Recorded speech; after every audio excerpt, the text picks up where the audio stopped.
नमस्कार, बहुत स्वागत है आपका स्वदेश न्यूज में। मैं हूं आपके साथ साक्षी। मध्यकाल की खास चर्चा है रंग लाई सरकार की मुहिम, तेजी से बढ़ रहा टाइगर टूरिज्म। दरअसल भारत में बाघों की संख्या में इजाफा होने के साथ ही टाइगर टूरिज्म का नया दौर शुरू हो गया है। भारत में टाइगर टूरिज्म में जबरदस्त उछाल देखा गया है, जो देश के सफल बाघ संरक्षण प्रयासों और घरेलू व अंतर्राष्ट्रीय पर्यटकों के बीच वन्य जीवों के प्रति बढ़ती रुचि से प्रेरित है। ये उछाल स्थानीय अर्थव्यवस्था को बढ़ावा देने और संरक्षण के प्रयासों के लिए धन जुटाने में महत्वपूर्ण भूमिका निभा रहा है। भारत के कुछ सबसे लोकप्रिय बाघ अभयारण्यों में बांधवगढ़, कान्हा, रणथंभौर और जिम कॉर्बेट राष्ट्रीय उद्यान शामिल है, जो दुनिया भर के पर्यटकों को लुभा रहा है। भारत में वर्तमान में दुनिया की 70% से अधिक जंगली बाघों की आबादी है। अनुमानित संख्या 3682 है। वही बता दें कि प्रदेश की बात अगर हम प्रदेश की करें तो वन्य जीव पर्यटन में मध्य प्रदेश विशेष आकर्षण का केंद्र बनकर उभर रहा है। वहीं मध्य प्रदेश बाघों की संख्या में मामले में शीर्ष पर है। टाइगर रिजर्व में देशी और विदेशी पर्यटकों की संख्या में लगातार बढ़ोतरी हो रही है। बांधवगढ़ टाइगर रिजर्व में इस पर्यटन सीजन में पर्यटकों की संख्या में वृद्धि देखी गई है। अक्टूबर 2025 से नवंबर 2025 की अवधि में कुल 41,319 पर्यटक पहुंचे, जो पिछली अवधि में लगभग 13.6% की बढ़ोतरी हुई है। एमपी में बाघों की संख्या लगातार बढ़ रही है। इसका सीधा असर वन विभाग की कमाई पर भी हो रहा है। वर्ष 2018 की गणना में जहां एमपी में 526 बाघ थे, वहीं अब इनकी संख्या 785 से अधिक हो गई है। एमपी सरकार ने प्रदेश के टाइगर रिजर्व में पर्यटकों की संख्या बढ़ाने के लिए कई नवाचार यहाँ पर किए हैं। पर्यटकों को यहाँ सभी सुविधाएं मिल रही है। बांधवगढ़ टाइगर रिजर्व में इको विकास समितियों को प्रभावी ढंग से पुनर्जीवित करने का काम किया है। वहीं कान्हा पेंच वन्यजीव विचरण कॉरिडोर का प्रबंधन स्थानीय समुदायों, सरकारी विभागों, अनुसंधान संस्थानों और नागरिक संगठन करते हैं, जिससे नेशनल पार्क और अभ्यारण्यों में आसानी से बाघ दिखाई देते हैं। इसके अलावा सरकार द्वारा राज्य में पर्यटन को बढ़ावा देने के लिए सड़कों, हवाई अड्डों और रेलवे लाइनों जैसे बुनियादी ढांचे का विस्तार किया है। टाइगर टूरिज्म से स्थानीय समुदायों के लिए बड़े पैमाने पर रोजगार के अवसर पैदा हुए हैं, जैसे कि सफारी गाइड, ड्राइवर, होटल और होम स्टे कर्मचारी। ये ग्रामीण अर्थव्यवस्था का एक अभिन्न अंग बन गया है।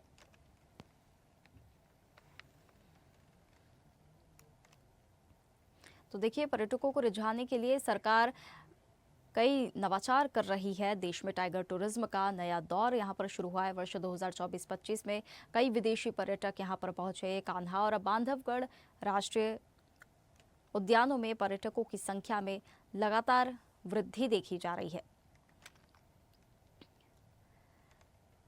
तो देखिए, सरकार की मुहिम रंग ला रही है। तेजी से टाइगर टूरिज्म बढ़ रहा है। नए नवाचार यहाँ पर सरकार कर रही है। कान्हा और बांधवगढ़ राष्ट्रीय उद्यानों में पर्यटकों की संख्या में लगातार वृद्धि भी देखी जा रही है। इस पर आज हम खास चर्चा करेंगे, लेकिन उससे पहले मेहमानों से परिचय करा देते हैं। हमारे साथ Ajay Dubey, wild life expert, इस खास चर्चा में हमारे साथ जुड़े हैं। बहुत धन्यवाद आपका अजय जी। आज़ाद सिंह डबाज, रिटायर्ड आईएफएस ऑफिसर, हमारे साथ जुड़े हैं इस खास चर्चा में। बहुत स्वागत है आज़ाद जी।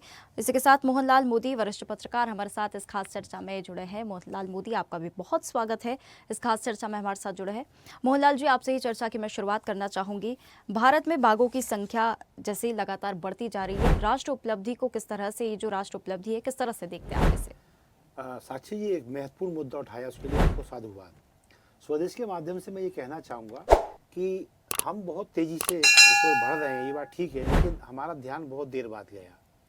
शायद मध्य प्रदेश के शासन को अपने अनुकूल केंद्र में शासन का इंतजार था, और हमने देखा जैसे केंद्र में यहाँ एनडीए सरकार आई तो फिर कूनों में चीते आए।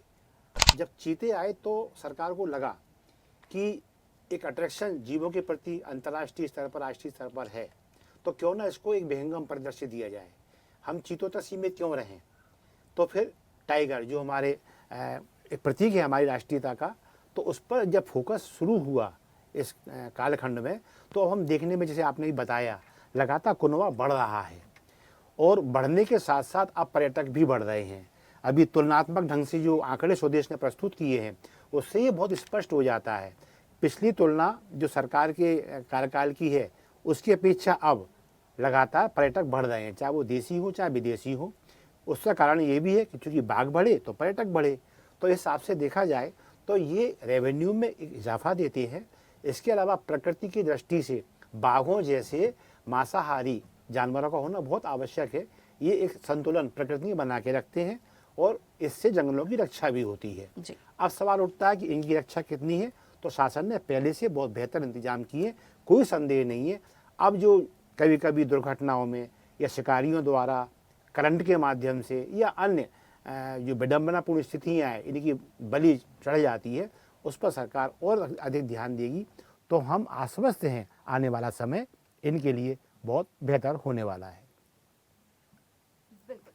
देखिए, अजय जी भी हमारे साथ जुड़ गए हैं। अजय जी, क्या आप मुझे सुन पा रहे हैं? जी हाँ। जी, बहुत स्वागत है सबसे पहले आपका हमारे साथ इस खास चर्चा में आप जुड़े हैं। देखिए, भारत में बाघों की संख्या लगातार बढ़ती जा रही है, तो ये संरक्षण मॉडल की सबसे बड़ी सफलता क्या मानी जा सकती है? आप कैसे देखते हैं इसे? देखिए, बाघों की संख्या के मामले में मध्य प्रदेश भाग्यशाली रहा है। सेंट्रल इंडिया का ये इलाका जिसमें छत्तीसगढ़ भी शामिल है, वर्ष 2000 के पहले जब छत्तीसगढ़ मध्य प्रदेश अलग हुए हैं, तब भी बाघों की संख्या मध्य प्रदेश में अच्छी थी। ये कुछ ऐसा दौर आया 2008 जब पन्ना टाइगर रिजर्व की समूचे बाघों का सफाया हो गया, लेकिन अब हम देख रहे हैं कि अब जागरूकता हुई है।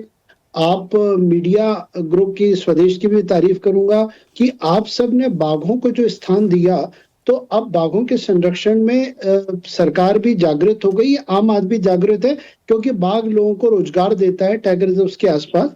तो पर्यटन या संरक्षण दोनों जो है यदि अनुशासित हो, तो मैं मानता हूं कि मध्य प्रदेश में बाघों का भविष्य बहुत उज्जवल है। 9 टाइगर रिजर्व हैं, सर्वाधिक टाइगर रिजर्व हैं। 785 पिछली गणना में टाइगर्स थे मध्य प्रदेश के 2022 में।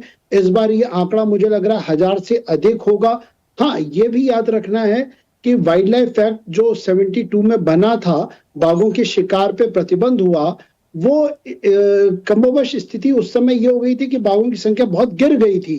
तो अब वो स्थिति दोबारा ना हो, तो संरक्षण सतत होना चाहिए। बिल्कुल, बिल्कुल। आजाद सिंह डबास, रिटायर्ड आईएफएस हमारे साथ जुड़े हैं। आजाद जी, क्या आप मुझे सुन पा रहे हैं? जी जी, बहुत स्वागत है सबसे पहले आपका हमारे साथ इस खास चर्चा में जुड़े हैं। बाघों की संख्या में लगातार वृद्धि हो रही है, किस तरह से आप इसे राष्ट्र की उपलब्धि मानते हैं, या फिर टाइगर टूरिज्म आज भारत की सॉफ्ट पावर बनता जा रहा है? कैसे देखते हैं आप इसे? नहीं, उपलब्धि तो कहा जाएगा। जैसे दुबे जी ने कहा कि बीच में कुछ ऐसा फेज आया था जो जिसे अच्छा नहीं कहा जा सकता, लेकिन पिछले 7-8 साल से उसमें रिकवरी हुई है, खासतौर से मध्य प्रदेश में। और फिर से टाइगर स्टेट का जो टाइटल है वो मध्य प्रदेश को 2 बार से मिल रहा है। और टूरिज्म में भी इजाफा हुआ है, लेकिन मैं उसमें ये कहना चाहूंगा कि जिस तरह का टूरिज्म अभी चल रहा है उसमें काफी बदलाव लाए जा सकते हैं। अभी जो टूरिज्म बढ़ रहा है उसका जो बड़े बड़े होटलियर्स हैं उनको फायदा मिल रहा है। अगर वन विभाग अपने इको डेवलपमेंट समितिज के माध्यम से रूरल टूरिज्म को, इको टूरिज्म को प्रमोट करे और टूरिस्ट वहां आके रुकें, और साथ में ग्रामीणों को भी उसमें पीपीए मॉडल में, शहरी लोगों को नहीं, बड़े इंडस्ट्रियलिस्ट बिजनेसमैन को नहीं, बल्कि शहरी लोगों को उसमें कई कई परिवारों को पीपीए मॉडल का, एक नया किस्म का पीपीए मॉडल का इजाफा किया जा सकता है, जिससे स्थानीय ग्रामीणों को सीधे बड़ा लाभ होगा।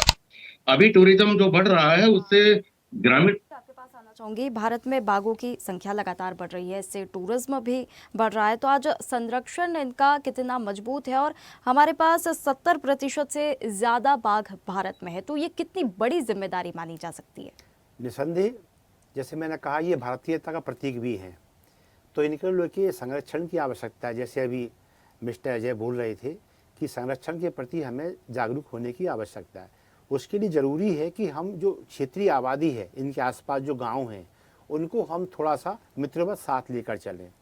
और जो पर्यटन बढ़ रहा है या पर्यटन क्षेत्र में जो आकर्षण बढ़ रहा है, उसको लेकर जो आमदरत व्यक्ति की बढ़ती है, तो फिर शिकारी भी सक्रिय होते हैं। इसको लेके जब तक हमारे सूत्र मजबूत नहीं रहेंगे, देखने में क्या आता है कि पुलिस हो या फिर वन संबंधी अमला है, उसको सूत्रों का अभाव कई बार इतना ज़्यादा महंगा पड़ता है कि ये टाइगर कई बार शिकार हो जाते हैं। तो जब इनका जो आसपास का ग्रामीण क्षेत्र है, आदिवासी बहुल इलाके हैं, या अन्य जो लोग जंगलों के आसपास बसते हैं, यदि इस पर्यटन में इनको शामिल कर लिया जाए, डबा साहब बोल रहे थे, तो ये ठहरने की अच्छी व्यवस्था पर्यटन की इनके यहाँ भी हो सकती है, भोजन का स्थानीय जायका इनके यहाँ हो सकता है। तो जब पर्यटक आता है तो उसको शेर तो देखने को मिला, टाइगर तो उसने देखा, साथ में वो ये भी देख पाया कि वहाँ के जो स्थानीय लोग हैं उनका रहवास कैसा है, उनका खान पान कैसा है, जायका कैसा है। तो ब्रांडिंग एक कहना बहुआयामी हो जाती है। जब ये होती है और जब व्यक्ति जुड़ेगा आर्थिक रूप से, तो उसको भी चिंता रहेगी कि ये टाइगर हमारे आय का स्रोत हैं, और जब वो जुड़ेगा तो फिर वो पल पल की खबर अमले को देगा कि भाई हमने यहाँ संदिग्ध लोग देखे, या हमें लगता है कि यहाँ कोई अनहोनी घटने वाली है।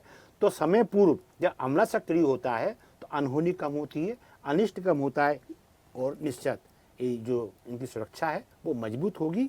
इसके लिए मैं ये मानता हूँ कि हमें पब्लिक को साथ में जोड़ना आवश्यक रहेगा। बिल्कुल बिल्कुल। अजय जी, बांधवगढ़ जैसे रिजर्व में पर्यटकों की संख्या में भी इजाफा देखने के लिए मिल रहा है, आप इसे कैसे देखते कि ये कितनी बड़ी सफलता है या कितनी बड़ी चुनौती है ये? साक्षी, जो टाइगर रिजर्व्स हैं उनकी स्थापना जो है उसका मुख्य उद्देश्य वन विभाग का ये है कि बाघों का संरक्षण, क्योंकि पहले बहुत सारे बाघ थे, 19वीं सदी में 1 लाख के करीब थे, उसके बाद लगातार शिकार हुआ और उनका सफाया हुआ, और 1972 में वाइल्ड लाइफ एक्ट आया और शिकार पे प्रतिबंध हुआ। इसका ये परिणाम है कि जो टाइगर रिजर्व्स का गठन भी हुआ, नेशनल पार्क्स बने, सेंचुरी बनी, तो पर्यटन जो है वो उससे ज्यादा प्राथमिकता संरक्षण पे है। और सुप्रीम कोर्ट ने टाइगर रिजर्व्स का 20% इलाका टूरिज्म के लिए अलाउ किया है। टाइगर रिजर्व्स के जो 80% है वो बाघों के जो वहां पे मूवमेंट होती है, उनका रहवास इलाका है, उस पे छेड़छाड़ बिल्कुल नहीं होती, मानवीय गतिविधियां बिल्कुल प्रतिबंधित है, वहां पे इंसान जा नहीं सकते। उसका पर्पज ये है कि यदि बाघ स्वस्थ रहेंगे, आगे संरक्षण में बढ़ेंगे, तो जो पर्यटन है वो बढ़ेगा। अब पन्ना टाइगर रिजर्व में शिकारियों ने जो 2008 में बाघ का सफाया कर दिया था, वहां का पर्यटन चौपट हो गया था। 5 साल तक स्थिति बहुत विकट रही थी। और जैसा मोदी साहब ने कहा अभी कि स्थानीय लोगों का सहयोग लेना चाहिए, मैं मानता हूं कि जो बाघों का संरक्षण है NTCA का, उसकी तो पहली शर्त ही यही है कि स्थानीय लोगों की भागीदारी, और वो भी सम्मानजनक भागीदारी। जो पर्यटन डेवलप होगा उसमें चाहे चाय की दुकान हो, चाहे होटल हो, चाहे वहां पे पेट्रोल पंप हो, या कोई भी नागरिक सुविधा की चीज हो, उसमें स्थानीय लोगों को रोजगार हो। यदि लोगों को रोजगार मिलेगा, यदि, तो उसका एक फायदा ये होता है कि बाघों की सुरक्षा में वो लोग जागरूक रहते हैं, वन विभाग को मुखबरी करते हैं, अंदरूनी गतिविधियों की जानकारी देते हैं। वन विभाग को शिकारियों के बारे में यदि जानकारी जुटानी रहती है, तो वो टाइगर रिजर्व के चारों तरफ के जो बसाहट है उनमें वो अपना तंत्र विकसित करता है। और कहीं ना कहीं जो इंसान और बाघ का जो संघर्ष होता है उसको भी सम्मानजनक तरीके से डील करना चाहिए, जिससे कि बाघों में कहीं भी यदि मौत होती है तो वो इंसानों का बदला ना उसमें हो, या कोई इंसान की क्षति हो, दोनों में संतुलित व्यवहार होना चाहिए। बिल्कुल बिल्कुल, बैलेंस होना चाहिए। इसी को लेकर अजय जी, मेरे एक और सवाल रहेगा। कान्हा पेंच कॉरिडोर जैसी जो मॉडल है उससे बाघों के विजिबिलिटी में कितना सुधार आया है, इसे कैसे देखते हैं आप? नहीं, देखिए, कान्हा और पेंच का जो कॉरिडोर है निश्चित तौर पर उसमें उल्लेखनीय सफलता हुई है। कान्हा और पेंच के बीच में बालाघाट का टेरिटोरियल फॉरेस्ट आता है साउथ का, जिसमें लाल बर्रा सोनेवानी अभ्यारण्य पहले विकसित होना जो नहीं हो पाया, फिर उसके बाद अभी कंजर्वेशन रिजर्व उसको निर्णय लिया है, अभी नोटिफाई नहीं हुआ है। लेकिन उस टेरिटोरियल इलाके में दोनों के बीच में आप विश्वास करें 50 से अधिक टाइगर हैं। भारत के किसी भी जिले में टेरिटोरियल फॉरेस्ट में इतने टाइगर्स नहीं है। तो उस कॉरिडोर को सुरक्षा देना, वहां पर अभी हाल में ही एक बाघिन का करंट से शिकार कर दिया, तो वहां शिकारियों की गतिविधियों पर प्रायर जो सुरक्षा प्रिवेंटिव मेजर है वो लेनी चाहिए। पुलिस और फॉरेस्ट को कॉरिडोर में सजग चौकसी रखनी चाहिए। और हाँ, कॉरिडोर के बीच में जो किसान है या जो ग्रामीण जन है उनको विकास कार्यों में थोड़ा वन विभाग के साथ सहयोग करना पड़ेगा। जंगल की कटाई हुई, अतिक्रमण हुआ या फॉरेस्ट राइट एक्ट के पट्टे दिए गए तो निश्चित तौर पर टाइगर्स के लिए दुविधा और संकट उत्पन्न होता है। बिल्कुल बिल्कुल ग्रामीणों को भी समझाने की यहाँ पर ज़रूरत रहेगी। आपसी सामंजस्य के साथ ही सारी चीज़ें बैलेंस हो पाएगी। आज़ाद सिंह जी, आपके पास मैं आना चाहूँगी। मध्य प्रदेश को टाइगर टूरिज्म का जो हब बनाया जा रहा है, सबसे बड़ी भूमिका इसमें किसकी रही है, किसकी रहेगी और किसे इसका क्रेडिट जाता है?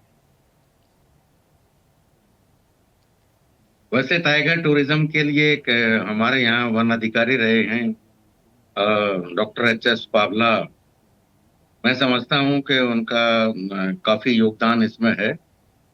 और बाकी जितने भी फील्ड डायरेक्टर्स रहे हैं उन्होंने कोशिश की है कि अच्छा काम हो, लेकिन कामयाबी बहुत है। जैसे आज के एक समाचार पत्र में खबर छपी है कि इस साल 2025 में 55 टाइगर मध्य प्रदेश में मारे गए हैं, टाइगर और शावक मिला के, जबकि कर्नाटका में मात्र 1 और उत्तराखंड में मात्र 7। तो आप इससे देख लीजिए कि जो टाइगर कंजर्वेशन है उसमें कितनी और सुधार करने की जरूरत है। और जब टाइगर्स की विजिबिलिटी बढ़ेगी तो ही टूरिस्ट भी तभी अट्रैक्ट होगा। हम इस मामले में लकी हैं कि अभी अभी जो है पिछले लगभग साल भर से भोपाल से बिल्कुल लगा हुआ एक टाइगर रिजर्व मोहन यादव की सरकार में आया है। मुख्यमंत्री जी ने उसमें विशेष रुचि ली है, जो पिछले 16 साल से रुका हुआ था। लेकिन उसमें भी चैलेंजेस बहुत हैं। और ऐसा भोपाल पहला कैपिटल बन गया है इंडिया का जिसके बिल्कुल पास में टाइगर्स का मूवमेंट है और जिसको बहुत नजदीक से टूरिज्म बहुत तेजी से इस टाइगर रिजर्व में बढ़ने की अपार संभावनाएं हैं, बशर्ते हम इसके इकोसिस्टम को, इसके एरिया को संरक्षित रखें। बड़े चैलेंजेस हैं क्योंकि बड़े बड़े नेताओं ने, बड़े बड़े अधिकारियों ने टाइगर मूवमेंट के क्षेत्र में बंगले बना लिए हैं, रिसोर्ट बना लिए हैं और बहुत सारे इंस्टीट्यूट्स इसमें बन गए हैं। तो जो आदमी का दखल है उसको रोकना पड़ेगा, मैन एनिमल कॉन्फ्लिक्ट पर रोक लाना पड़ेगा और जो मुखबिर तंत्र है उसको बहुत तेजी से विकास करना पड़ेगा। वो तभी होगा जब हम ग्रामीणों को अपने साथ जोड़ेंगे। और पेट्रोलिंग, इंटेंसिव पेट्रोलिंग की जरूरत है, जिसकी मैं काफी कमी देखने को मुझे मेरी जानकारी में काफी कमी आई है। उसी के कारण से शिकार के आंकड़े बढ़ रहे हैं। ये तो नॉन आंकड़े हैं, जो अननोन हैं, जैसे अभी बालाघाट में एक एरिया में जिसको रात को दफन कर दिया गया था, उसको बहुत हो हल्ला भी मचा। तो ऐसे भी बहुत सारे प्रकरण मिलेंगे जो लाइट में ही नहीं आते। इन सब चीजों की जरूरत है। जो एनिमल्स का किल हो जाता है टाइगर्स के द्वारा, उनको भी बहुत बहुत त्वरित गति से उसमें जो है उनका कंपनसेशन दिया जाना चाहिए। इसमें भी मेरी जानकारी में ये चीज है कि उसमें भी हिलो हवाला होता है जो इसके एडवर्स जाता है टाइगर कंजर्वेशन के। और जो टाइगर का अब जो हम टूरिज्म की बात कर रहे हैं, जो फिगर्स आई हैं ये तो कर मुझे इन्फ्लेटेड लग रही हैं कि 48,000 करोड़ तक और इतना सब टूरिज्म बढ़ जाएगा। उम्मीद करें अगर बढ़ता है तो अच्छी बात है, अगर कोशिश की जाए तो हो सकता है इससे ज्यादा भी बढ़ जाए। लेकिन जो इन्फ्लेटेड फिगर्स देने में अधिकारी और नेता कुछ ज्यादा ही इस देश के माहिर हैं। मैं उसमें तो इतना ही कहना चाहूंगा, लेकिन बहुत स्कोप है। मध्य प्रदेश में सबसे ज्यादा है। अभी अभी जो टूरिज्म हो रहा है उसमें हमारे बांधवगढ़ और कान्हा जो इतने वर्ल्ड फेम के हैं, उसमें जो रेवेन्यू है वो आज भी आई थिंक रणथंभौर से कम है। तो बहुत बहुत गुंजाइश है मध्य प्रदेश में इस चीज को बढ़ाने के लिए। 9 टाइगर रिजर्व हैं, इतना तो कहीं भी नहीं है, पूरे पूरे देश में कहीं नहीं है। बहुत सारी संभावनाएं हैं, लेकिन बहुत सारे चैलेंजेस भी हैं जिसके लिए बहुत मेहनत करने की जरूरत है अपने इस पोजीशन को बरकरार रखने के लिए।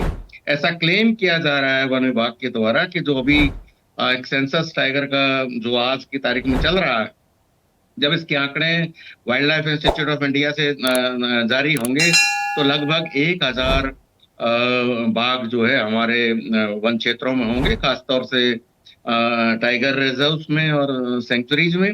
लेकिन मेरा ऐसा मानना है कि जिस तरह का हमारा लैंडस्केप है, जितना कैनवस है हमारा 95,000, ऑलमोस्ट 1 लाख वर्ग किलोमीटर का उसमें 1000 नहीं, अगर हम उसकी सही आंकड़े को देखा जाए 20 से 25 स्क्वायर किलोमीटर के उसके दायरे को एक बाघ को माना जाए तो 5000 बाघ होने चाहिए। चैलेंज बहुत बड़ा है, उसको बहुत आगे तक बढ़ाया जा सकता है।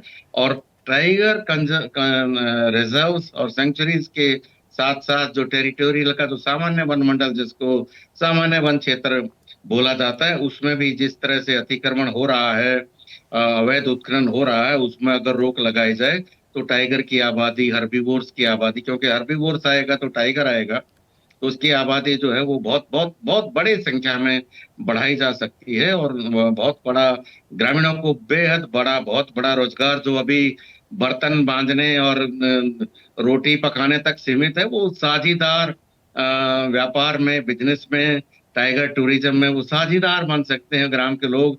और जब हम ग्रामीणों को सशक्त करेंगे तो वो सही मायने में आगे बढ़ चढ़कर उसके संरक्षण में, संवर्धन में भाग लेंगे। बिल्कुल और बिल्कुल आजाद जी। एक अजीब दोस्ती मध्य प्रदेश के वन विभाग और ग्रामीणों के बीच स्थापित होगी। बिल्कुल तो कोशिश करने की ही बात है, संभावनाएं तो काफ़ी है वैसे। मोहनलाल जी, आपसे एक लास्ट कमेंट में लेना चाहूँगी। आपने आज़ाद जी की प्रतिक्रिया सुनी है। जिस प्रकार से जो बाघ का मूवमेंट क्षेत्र होता है, उधर अगर मनुष्य का मूवमेंट बन जाता है तो वहाँ पर किस प्रकार से उन चीज़ों को अलग अलग होना चाहिए, ये कितना बड़ा चैलेंज होता है, और क्या केयरिंग कैपेसिटी पर पर्याप्त यहाँ पर चर्चा हो रही है, पर्याप्त यहाँ पर जो कदम उठाने चाहिए वो कदम उठाए जा रहे हैं? साक्षी जी, इसमें जो डबा साहब ने कहा है ये उनका एक्सपीरियंस है। डबा साहब ने इस क्षेत्र में काफ़ी काम किया है। भोपाल की बात लें यदि हम, तो हमारे बहुत सारे राजनेता वो सच कह रहे हैं, और बहुत सारे अधिकारी उस क्षेत्र में अब अपना निवास कर रहे हैं जहाँ वो कभी टाइगर का क्षेत्र हुआ करता था। यही कारण है कई बार टाइगरों को भोपाल के इलाकों में देख लेते हैं। आवश्यकता इस बात की है कि जब हम अब घुल मिल गए हैं एक प्रकार से, टाइगर हमारे क्षेत्र में या हम टाइगर के क्षेत्र में, ये तय करना मुश्किल हो गया है। ऐसे में ज़रूरी है सरकार को एक जागरूकता अभियान ऐसे इलाकों में, भोपाल में उदाहरण दे रहा हूँ सिर्फ, ऐसे इलाकों में जागरूकता अभियान की आवश्यकता है, जिसे हम ट्रेनिंग कैंप बोल सकते हैं, कि कम से कम वहाँ के आसपास के लोगों को ये हिदायत दी जाए, ये समझाइश दी जाए कि जब टाइगर उनके क्षेत्र में दिखाई दे तो उनको बिहेव कैसा करना है। टाइगर आक्रोश में ना आए, वो अपने आप को ऐसे वातावरण में महसूस ना करे कि उस पर अटैक हो सकता है। इसके अलावा हम सुरक्षित कैसे रहेंगे, इसको लेके भी ट्रेनिंग देने की आवश्यकता है। हाईवेज निकले हैं हमारे यहाँ कुछ बीच में से, उन हाईवेज को लेके या तो आसपास तार फेंसिंग की आवश्यकता है। जब तक नहीं हो पा रही है तब तक हमें जो वहाँ से गुजरने वाले वाहन हैं, आसपास के जो टोल हैं, वहाँ उनको अवेयर कर सकते हैं कि यदि आपको बीच में बाघ दिख जाए तो आप वहाँ एक स्पीड में वाहन को क्रॉस करने की चेष्टा ना करें। आप वहाँ से टाइगर को गुजर देने के लिए उसको समय दें, जब वो गुजर जाए तो आप वहाँ से निकल सकते हैं। कुछ छोटी छोटी चीज़ें हैं, यदि इन पर गौर करेंगे तो कम से कम दुर्घटना के जो शिकार हो रहे हैं उनको तो हम बचा ही लेंगे। और रही बात शिकार की, तो शिकार के लिए निश्चित हमें इसको प्रोफेशनल रूप में लेना पड़ेगा। जब आंकड़े तय होंगे, लक्ष्य निर्धारण होगा, इतना रेवेन्यू चाहिए, तो फिर पॉजिटिव वातावरण बनेगा। और हम देख रहे हैं कई देश ऐसे हैं जो पर्यटन पर ही चल रहे हैं, जो हमारे इतनी अच्छी गुंजाइश है पर्यटन की है, और वो भी वन्य जीव पर आधारित हैं, तो हमारे लिए थोड़ा सा इजी हो जाता है। प्रोफेशनल रूप में लेंगे तो एक लक्ष्य निर्धारण करना पड़ेगा, इतना रेवेन्यू आना चाहिए, इतने टाइगर बढ़ना चाहिए। सुरक्षा इस लिहाज से उन्होंने अभी आंकड़े दिए, कितने शिकार कहाँ हुए, उसमें हम थोड़ा चिंताजनक अवस्था है, उस पर भी अंकुश लगेगा तो एक पॉजिटिव वातावरण बनेगा। बिल्कुल, मध्य प्रदेश में भी अपार संभावना है, बस कोशिश करने की ही देखिए बात है। बहुत धन्यवाद आप तीनों मेहमानों का हमारे साथ इस खास चर्चा में जुड़ने के लिए। तो देखिए, कान्हा और बांधवगढ़ राष्ट्रीय उद्यानों में पर्यटकों की संख्या में लगातार इजाफा हो रहा है। कई यहाँ पर चुनौतियाँ भी है, लेकिन साथ ही साथ मध्य प्रदेश में भी काफ़ी संभावना है, अपार संभावना है। बस बात इतनी है कि कोशिश करनी होगी। चलिए, फिलहाल मध्यकाल की इस खास चर्चा में इतना ही। आप बने रहिए स्वदेश न्यूज़ के साथ, सबसे पहले देश। ताज़ा खबरों के लिए लाइक, फॉलो और यूट्यूब पर सब्सक्राइब कर बेल आइकन दबाएं। साथ ही हर अपडेट के लिए विजिट करें स्वदेशलाइव.com।